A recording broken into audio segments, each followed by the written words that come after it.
chat. I'm so excited because we have Dr. Jennifer Zelnick with us. She is an incredible and fearless advocate and professor, and she will be talking to us about her journey as a social worker and as a social welfare advocate. Dr. Jennifer, thank you so much for joining me today and for sharing this space with me.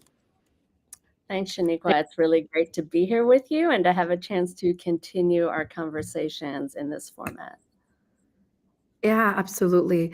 And before we go into Dr. Jennifer's bio, I would like to invite all of you to share this video out to your colleagues and to your networks. We'll be talking about some very intriguing and inspiring topics, listening to Dr. Jennifer's story and how she's really changing the trajectory of social work. And so we do want you to make sure, we want to make sure we're amplifying that message. So please share it out and also engage with us. If there's anything that resonates with you, even if you're watching this later on, we want to hear it. So feel free to comment below and let us know your thoughts. And then, as always, we would love for you to visit us on our website at www.iraisinc.org and follow us on all social media platforms at iraise.org. And also, please follow me, CEO and founder, Shaniqua E. Moore, on all social media platforms. All right, let's get started. Well, Dr. Jennifer, I'll start with your bio. Dr. Jennifer Zelnick is a professor and social welfare policy chair at the Touro College Graduate School of Social Work. She holds a master's degree in social work and a doctorate in public health and conducts research in the US and South Africa. Dr. Zelnick is a public health social worker committed to bringing social work skills into public health research and services. Her research and scholarship investigates topics of importance to the health and social service workplace, beginning with the premise that quality health social services and successful outcomes depend on sustainable work environments. Dr. Jennifer is trained in community organizing and occupational health and safety policy. Her research is geared towards useful input into policy development. Dr. Zelnick's research in South Africa focuses on social issues and infectious disease. Currently, Dr. Zelnick is involved with training South African TB social workers on patient centered care approaches and is a part of a multidisciplinary study team investigating improvements to care engagement and health outcomes for drug resistance, tuberculosis, and HIV co infected patients, including the role of stigma, depression, and other psychosocial challenges. Her previous work in South Africa concerned the social factors that determined workplace exposure to infectious disease in the context of a generalized HIV and drug resistant TB epidemic.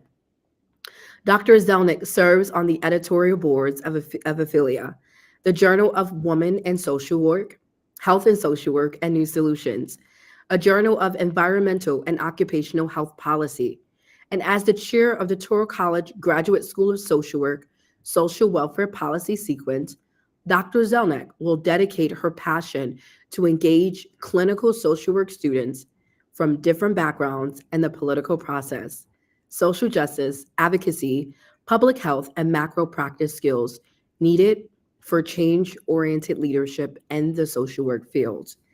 Dr. Zelnick, that's so impressive. And reading your bio, I have actually learned quite a lot about you. Thanks More so much. specific. Thanks everyone for listening to all of that. That was quite long, but I do feel like it is a good representation of what I do. So thanks again for listening. Absolutely. And more specifically, Dr. Zelnick, your work in South Africa. So I'm wondering if you can talk to us a little bit about your career trajectory as a social worker, and then specifically in the context of your international work in South Africa. Right. So, there's a long story to tell about that, and I promised you I would try to keep my segment short. So I'll tell the more proximate story about how that ended up coming to be. But I have a master's in social work and community organizing, and so I've always been really aware of political transformations, community transformations, and the story of the defeat of apartheid in South Africa is one of our modern tales of the triumph of the people over an unjust system. So that's always held a lot of promise for us here in the US because of our own, history of racial, segregation and discrimination and such, and also around the world. So, so at the point when I went to South Africa, I was in my doctoral program in public health. So I already knew that I was interested in learning more about how the work environment impacted health, safety, and well-being. And that's a whole other story in and of itself. But I have been working for years, several years in the labor movement with nurses and looking at how changes in the work environment of nurses were impacting their work as well as patient outcomes. And so I got interested in how in South Africa, the labor movement was interacting in the post-apartheid context. So full disclosure, we have a close family member who was diagnosed with HIV in the early 90s. And the fact of the matter was that when protease inhibitors came into existence, he went from having a death sentence to having a chronic condition. So unfortunately, following the end of apartheid, South Africa was hit with an HIV epidemic, which undercut a lot of advances that were, going to be made.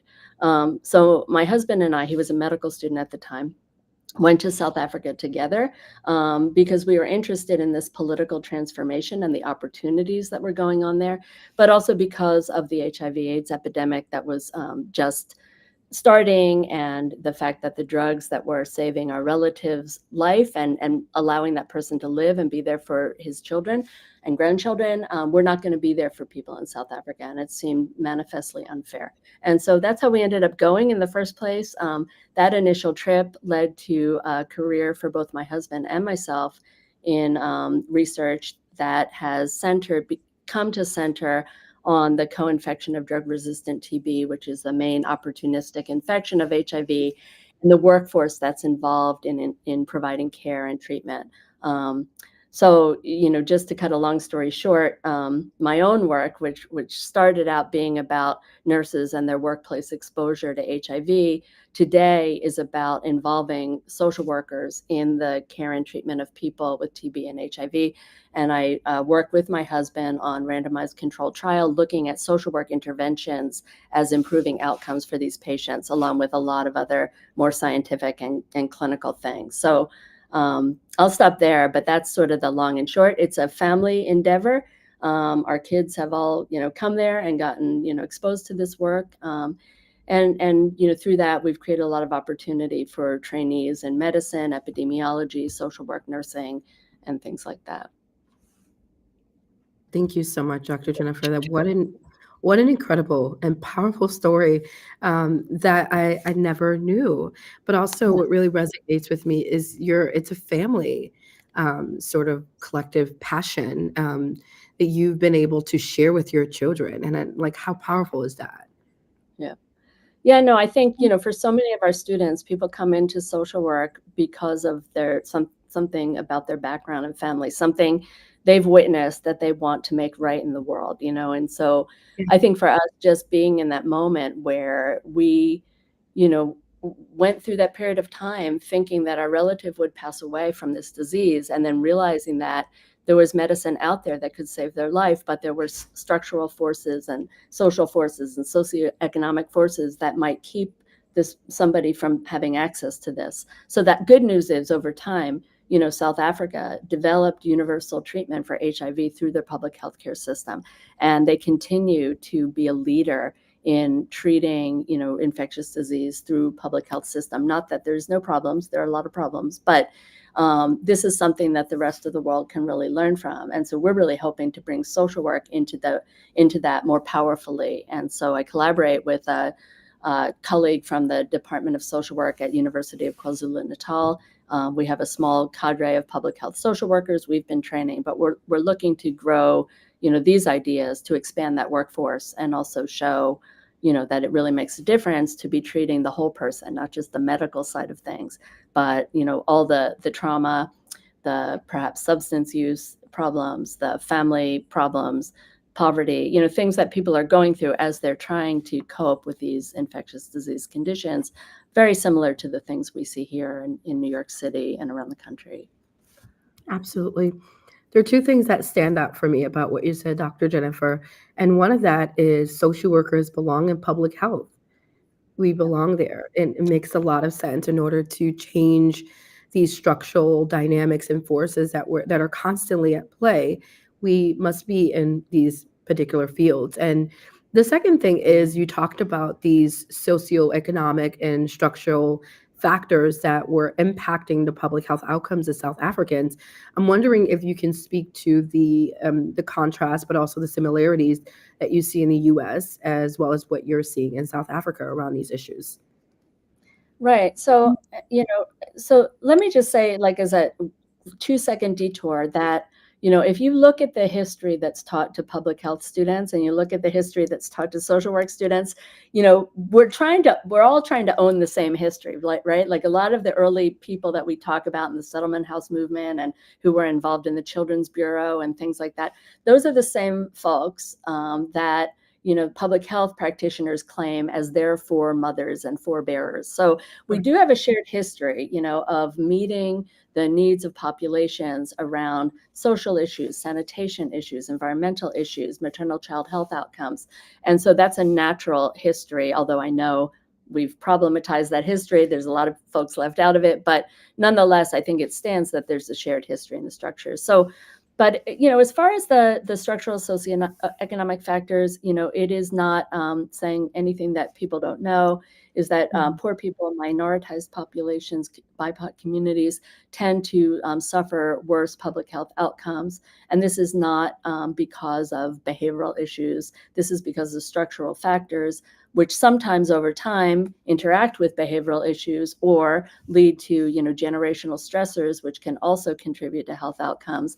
There's a lot around this, but so this is true in the US and it's true in South Africa. And one of the things that's different in South Africa is, the majority population was a disenfranchised population for so many years. So, that's something that's different because here, we're talking about, minoritized, but segments of the population that suffered, discrimination and oppression and go back to having a legacy, in some cases of being enslaved people or displaced people. In South Africa, they were certainly displaced people. And so that marginalization in the social structure that can lead to poverty, can lead to, lack of access to healthcare, lack of access to generational wealth, generational trauma, all manifests in generations going forward. And we have this concept of the social determinants of health here. And, I think these same social determinants of health come into play. And so I'll just say one more thing, like in terms of the HIV epidemic, we were familiar with that epidemic as an epidemic affecting gay men primarily, because that's how it came to be publicized. But, that story, that narrative obscures the fact that early people who were coming in with these infections that were unknown at the time were, intravenous drug users and were communities of color. And as, treatments become available and things have become much more legitimized, the actual AIDS epidemic, people that are still presenting with this, horrible disease, has settled down into the most vulnerable populations, right? People who are not accessing care, people who are stigmatized and not taking their medication for some reason, or who don't have the support to do so. And even though in South Africa, the disease is much more generalized, you've always had a heterosexual spread, it's sort of across the population in many ways, but not always. It still tends to settle into those most vulnerable people. So drug addicts, people without family stability, young women who have experienced sexual abuse when they're young, people that have lost their parents to HIV. So there even within a generalized epidemic, there are these critically at-risk subpopulations. And that's, I think, the lens that social work brings, that we need to be looking out, for all people, and especially those people that are stigmatized and vulnerable. I hope that answers your questions, but I think that the things that comprise vulnerability are, and we can look at that through epidemiology, which is a public health technique. The things that comprise that vulnerability are the things that are similar across the two countries, and it's where public health and social work can come together. Thank you so much, Dr. Zelnick. That's exactly my next question. And we're looking at these two professions essentially. We talked about the shared history that we have as social workers and public health professionals. You being the chair of the social welfare policy. Did I get that right? I may have butchered it a little bit. Yeah. Um, However, you're really you're bringing that lens, that social work lens to public health. That's so important and so vital in such a way that I believe we need to see it broadened in our field and social work. And wondering if you can speak to how can public health professionals and social workers collaborate on a better level, systemically, work Mhm. collaboratively together, and maybe it starts in institutions, but how do we work together across curriculum and community and policy when we're making decisions at the table? What are some examples of us being able to work together to deepen our impact and move humanity forward? Yeah, no, it's a great question. I think, there are many programs out there that train public health social workers. I know locally, Fordham has a joint program with Mount Sinai, training, social workers get an MSW and get an MPH simultaneously. We don't have that here at Toro. There's a great program at BU up in Boston. So there are programs that are modeling that, and I think there's so much going on there, but I think one of the things that's the crux of the matter with bringing the two together is that public health has a commitment to the social determinants of health and also population-based health. So understanding health issues as facing populations, not individualized, westernized medicine, but prevention and population interventions, and that can go to things like you know uh, health literacy and vaccination and all these good things. And once you get into those things, you very quickly get into the person and environment, right? So I'm thinking about how, just as a quick example, one of my students years ago, she's an Orthodox Jewish woman, and this is a time when that community was facing many measles outbreaks, and there's a lot of controversy about vaccines and measles. But one of the things she wanted to do was bring some education to the community about these issues so they could really ask their questions and really become heard, because often these women are the health decision makers in their family, especially for their children, and they're ferocious advocates for their children, and they're smart. And so, she created this event that brought together, frankly, a lot of vaccine advocates and people from the city and people that would like to say, you need to vaccinate your kids, but that's not how you can address people to make change. So this was about meeting people on their turf, letting them get their questions out there, respecting their culture and community, and trying to bring, a change that we engage in together, which I think is the real community organizing, person and environment lens, together with the public health information and literacy. So that's one thing. I think I work a lot with the city around tuberculosis here in New York, and we have some serious issues with, unfortunately, the New Yorkers who are coming from TB endemic countries. And a lot of the policies making people switch shelters after 30 days and stuff could create a huge crisis of transmission of tuberculosis. So it's something we're really concerned about. But I know, we've placed students in social work at the TB clinics, helping to deal with the social issues that prevent people from engaging in treatment, helping the people who are being diagnosed to understand, what is this diagnosis, what does it mean for me, how do I interpret it, and there are a lot of ways that our ideas about meeting community where they are being championed in the public health department. So having social workers there can really help. So those are just a few ideas. I know in South Africa, they have a lot of graduates who graduate with their degree as social workers, and we want to create a career path for those students to come into the public health system there. They have a lot more jobs than we have in public health in South Africa, potentially. So we need to prove through research that it makes a difference, and then hopefully we'll have good students to bring into the workforce. That's incredible, absolutely what you talked about. Social workers again belong in those spaces, and I think one of the challenges is how do we create those pathways for students once they finish their studies, and what does it look like for them to pursue these public health as a potential career? I think the pathway is somewhat unclear and ambiguous in many ways, and but it seems like you're blazing that field for us.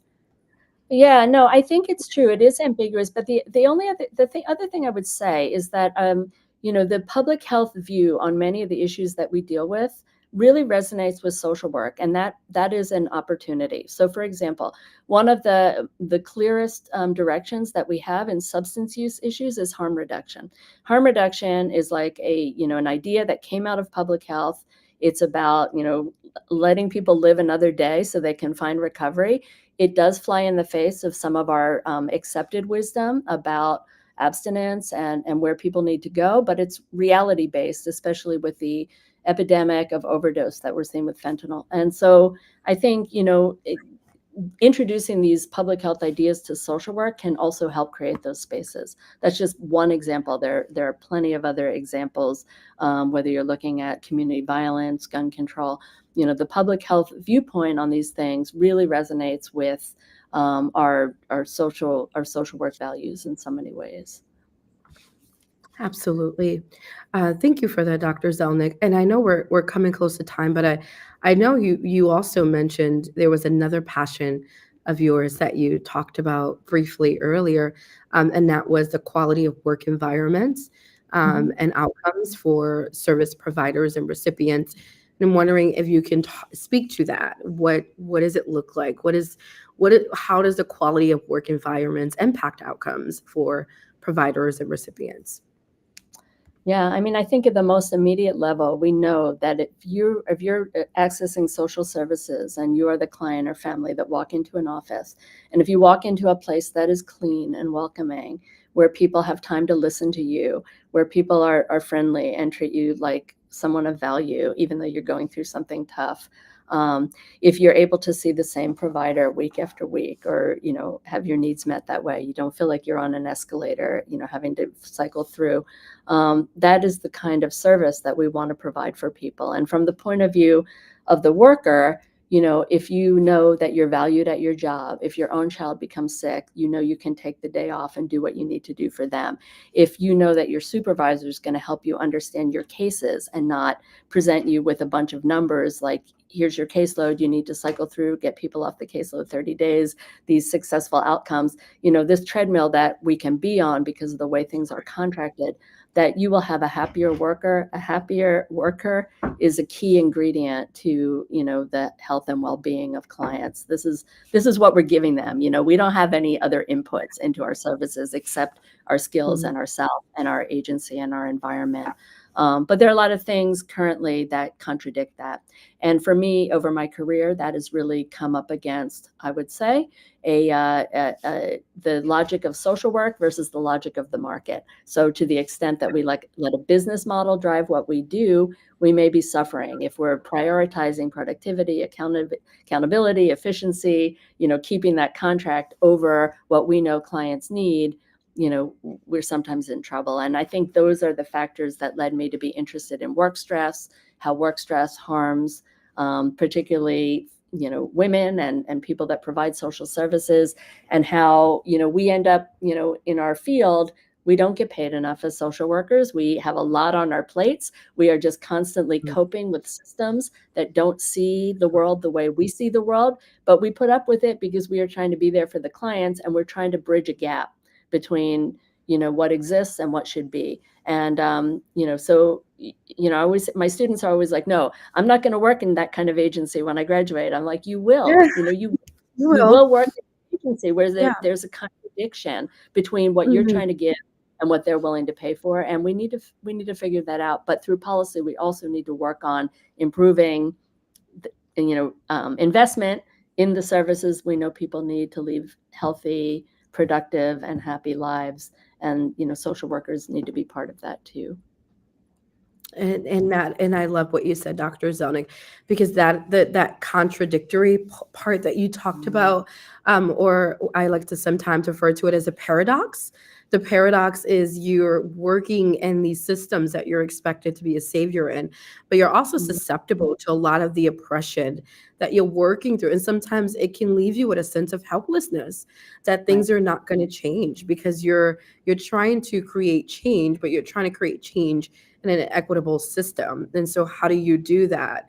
And you talked about that, right? I think you do it in multi levels, but Mhm. policy is important.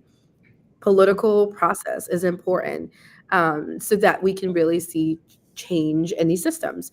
And so I wonder if you can speak a little bit to that. And that final question: how do we engage social workers more in the political process so that we can really dismantle this controversy and this contradiction that we're expected to live in? That's just, it doesn't make sense. How do we engage social workers more in the political process? Yeah, I mean, I that is that is my job. That is what I love doing. I have always seen my role as bringing a political lens to social workers because a lot of social workers are like, no, no, no, I don't like that. I don't Yeah. want that. Okay, fine, but it is part of our identity, right? So, I know I met you on the campaign trail when you were running for city council, and I think that's one prime example, right, of having social work leadership in policymaking. At the city level, at the state level, we have many wonderful social workers in office in Albany, also social work staff members, social workers who have become staffers in those offices, who have become lobbyists in various ways. So filling these policy responsive, situations. I think what we're doing right here is policy, right? Is like bringing a bigger view into what social work is and how it connects to bigger changes that we're trying to make. Every student has the opportunity while they're in school to take the social welfare policy classes and to be introduced not just to analyzing policy and the history and politics, which I think is important, but also to understand that particular social work view, which itself is a paradox, right? We believe in both what some people would classify as a left wing and a right wing idea, right? We believe perhaps from the right that individuals are responsible for their own place in society.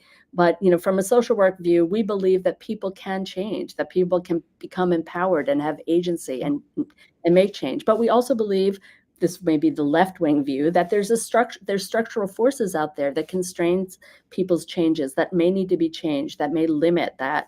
So, we don't have to fall into the political divide that's out there. We can believe both in the person and the environment and making changes on both that level. And I think that's really the beauty of a social work policy view, is that we're not going to disregard the individual and what they're going through for a bigger advocacy cause, right?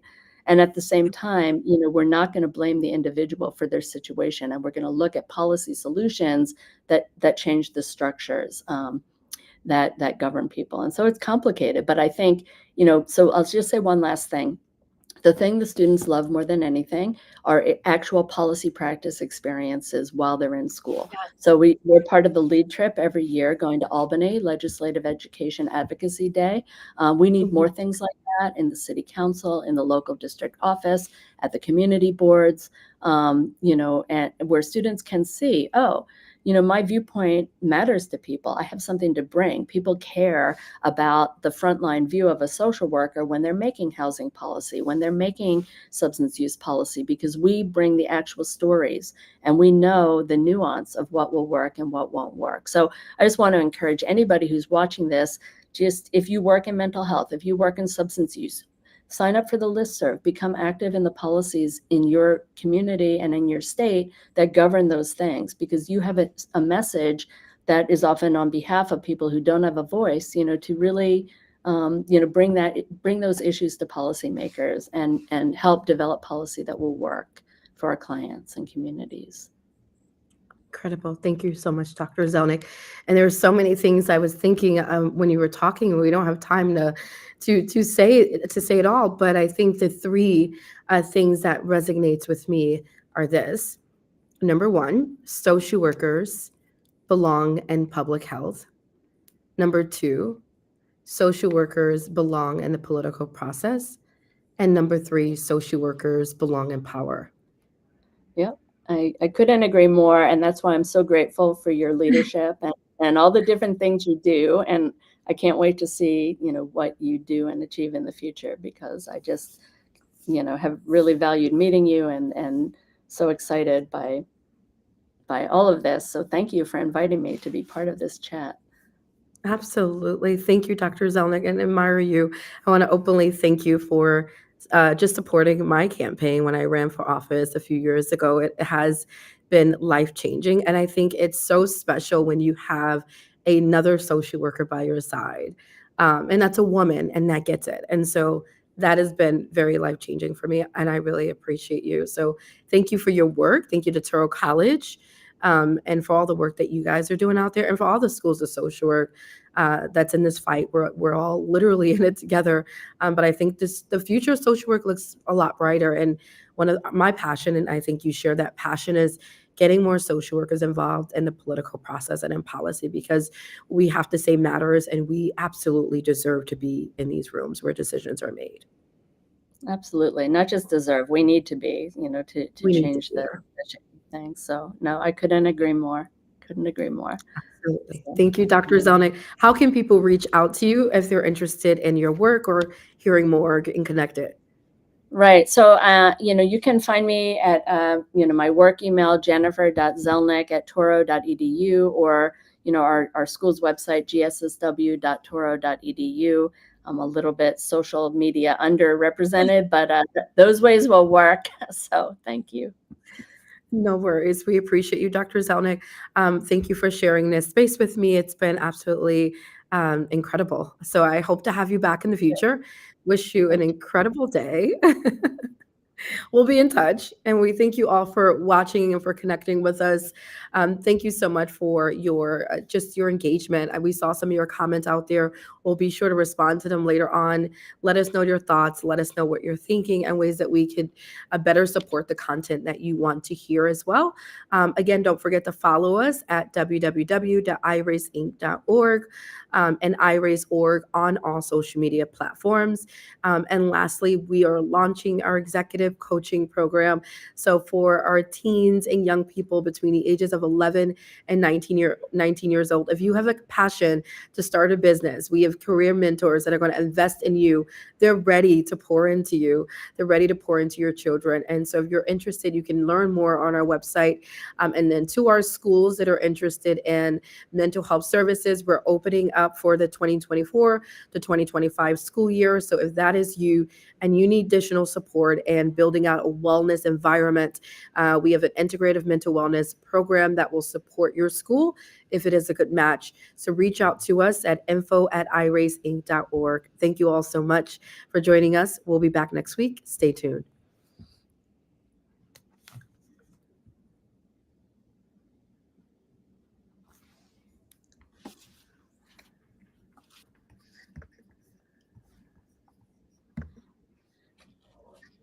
Think we're a little over, but yeah, I think we're a little over the live. And again, thanks, Dr. Zelnick. I truly appreciate you. No And then problem. I'm maybe we sorry can, I talked too much. I was, no, that was incredible. And maybe we can talk more about the South Africa piece yeah, later on. I don't know if you still have like trips that you do over there, but I definitely would love to connect with you about that as well. More. that sounds great. Yeah, no, that sounds great. And the other thing is that our team, has multiple different disciplinary people on it. It might be something some students are interested in getting exposed to, opportunities. Um, everyone, our team is like medical students to, fellows and interns, residents, social workers. So it could be something really interesting. Yeah, that's incredible. And I guess I'll email you and talk to you offline about it. Some of my Sounds international work and future endeavors. So I'd love to connect with you outside to learn more about okay. that. Thanks, Sounds Dr. good. Jennifer. All right, Okay, have a bye. good one. You too. Bye.